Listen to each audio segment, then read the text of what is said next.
చూడండి, ఈ పాప పులుగొమ్ము ఆకులగట్ట మధ్య దారిలో కనిపించింది నడుస్తూ.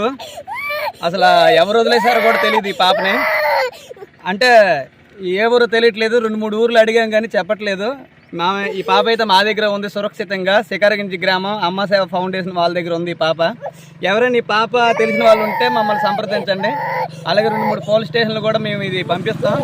అలాగే ఈ పాప తాలూకులు ఎవరైనా ఉంటే మా దగ్గరికి వెంటనే రండి. అమ్మ సేవ ఫౌండేషన్ శిఖరగంజి. మా దగ్గర ఈ పాప అయితే భద్రంగా ఉంది. మీ ఎవరైనా పాప తప్పు వెతుకుతూ ఉంటే ఈ వీడియోని ఎక్కువ గ్రూపులకి అయితే షేర్ చేయండి.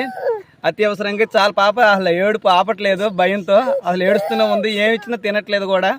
ఇదందరూ దయచేసి వెంటనే ఈ గ్రూపుల్లో షేర్ చేసి పంపించండి. ఈరోజు జనవరి 6వ తారీఖు ఈరోజు మా దగ్గర పాప అయితే మా దగ్గర సురక్షితంగా ఉంది. ఏ ఊరు తెలియదు. మెరకముడద మండలం పులుగొమ్మి తర్వాత ఆకులగట్ట మయాన అడవి దారిలో ప్రాంతంలో కనిపించింది. ఈ గిరిజనుల్ని తర్వాత అందరిని కూడా అడిగాం కానీ పాప మాది కాదంటున్నారు. ఎవరైనా ఉంటే దయచేసి